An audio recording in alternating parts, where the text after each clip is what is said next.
Hey, hallo, da bin ich wieder. Wie geht's dir heute? Also, mir geht's heute richtig gut, denn ich habe mich fein gemacht. Nur für dich. Hab meinen Sonntagshut angezogen, mein weißes Hemd und eine Weste.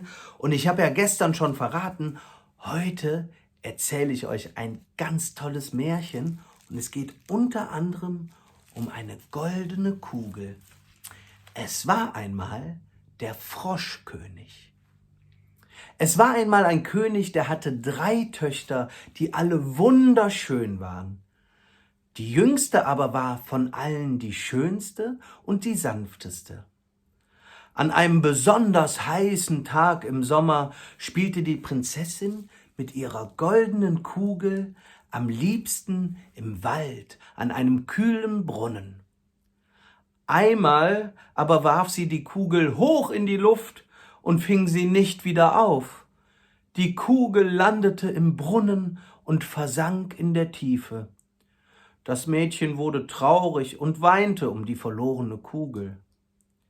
Plötzlich streckte aber ein hässlicher Frosch den Kopf aus dem Wasser und schaute die Prinzessin an. Er sagte: »Weine nicht, liebe Prinzessin, quack. Ich kann dir deine Kugel wiederholen, wenn du willst, quack. Was gibst du mir dafür, quack?« Und die Prinzessin versprach ihm ihre teuren Kleider, den Schmuck und auch die Krone, die sie trug. Der Frosch aber wollte das alles nicht.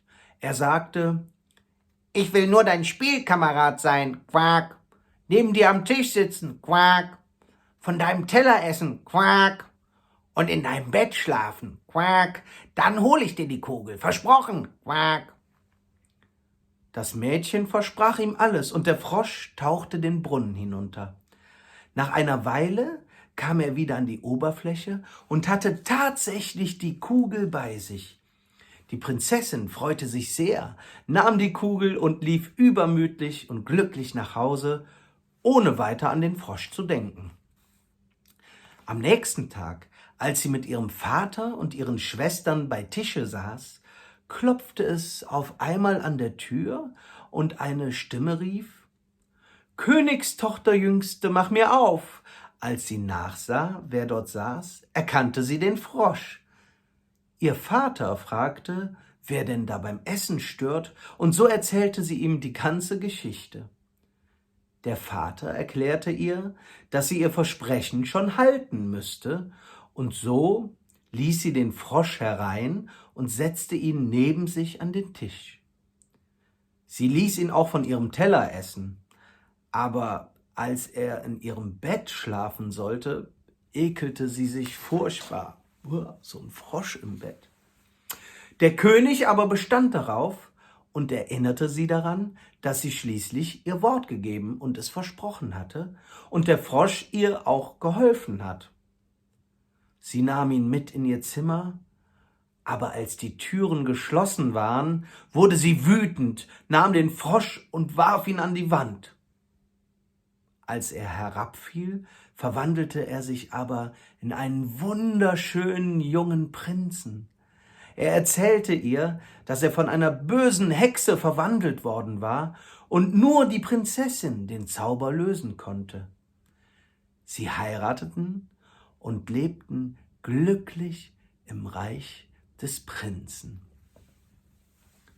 So war das mit der goldenen Kugel, und bald gibt es natürlich wieder ein Märchen, aber vorher gibt es wieder eine Menge Musik, und vielleicht erinnert euch ja noch an gestern, denn gestern haben wir ja das Zahnputzlied gesungen. Wisst ihr noch, wie das geht? Und wisst ihr vor allen Dingen noch, wie der wunderbare Zahnputzspruch geht?